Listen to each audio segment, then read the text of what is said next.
In 1919, baseball was king. In Vincennes, it was no exception. The people of Vincennes loved their baseball. And they had a semi-pro team called the Vincennes Cubs. They played other semi-pro teams around the Midwest, such teams as Harrisburg Miners, Oblong, Bicknell Braves, Lawrenceville Havilands, Jackson, Tennessee, Winslow Grays, Nebraska Indians, Shelburne Grays, Carlisle White Sox, Indianapolis A.B.C's all-black team, Springfield Watches of Illinois, and many other. The Vincennes Cubs was made up of the following players: Tipton, second base; Potts, shortstop; Ollie Pickering, left field; Hagg, third base; Duggar, first base; Johnson, catcher; Williams, right field; Van Horn, Powers, center field; Mullen, Edlick, pitcher. Ollie Pickering got his start in baseball in Vincennes with the Vincennes Cubs.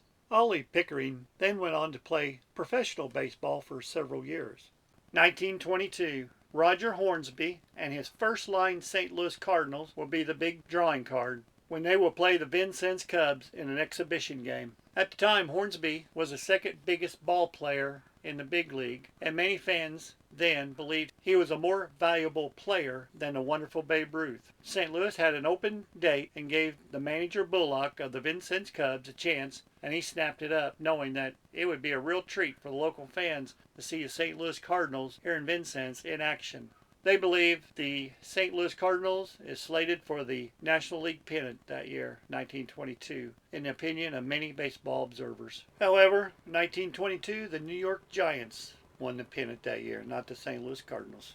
Preparations for the great reception for the Vincennes Cubs baseball team are being made when the St. Louis Cardinals will perform here in Vincennes on Wednesday afternoon.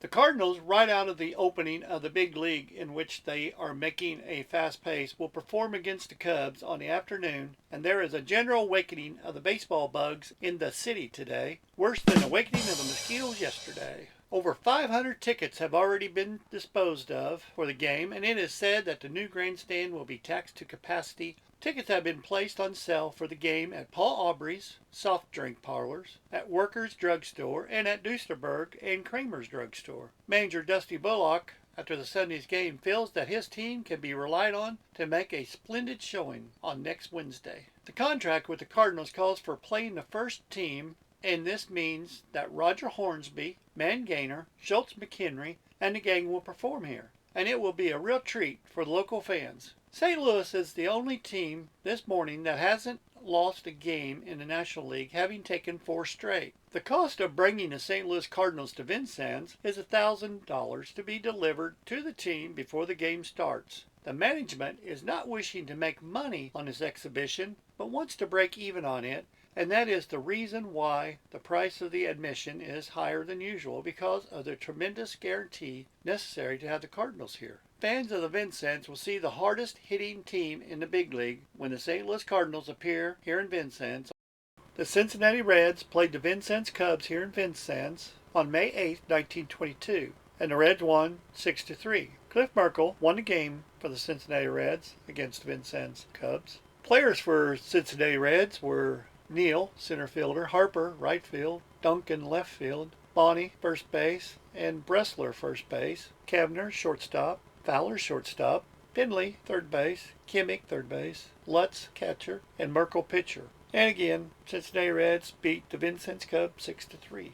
September 28, 1926. Hal Wiltse, chief mound artist of the Boston Americans, is coming to Vincennes to spend several days with Ralph Phillippe and other pioneer diamond bugs. Wiltse, according to the Press Dispatch sent out by the sport writers, it's from Alabama or some other southern port. The truth is that Wiltse got his baseball start as a pitcher for the Vincennes Cubs and pitched his first real game on the local diamond. His home is at Clay City, Illinois, where his dad runs a small grocery store. The store may be seen when driving to St. Louis. Wiltse, 2 weeks ago, defeated the New York Yankees 5-1, and in the game he struck out Babe Ruth twice.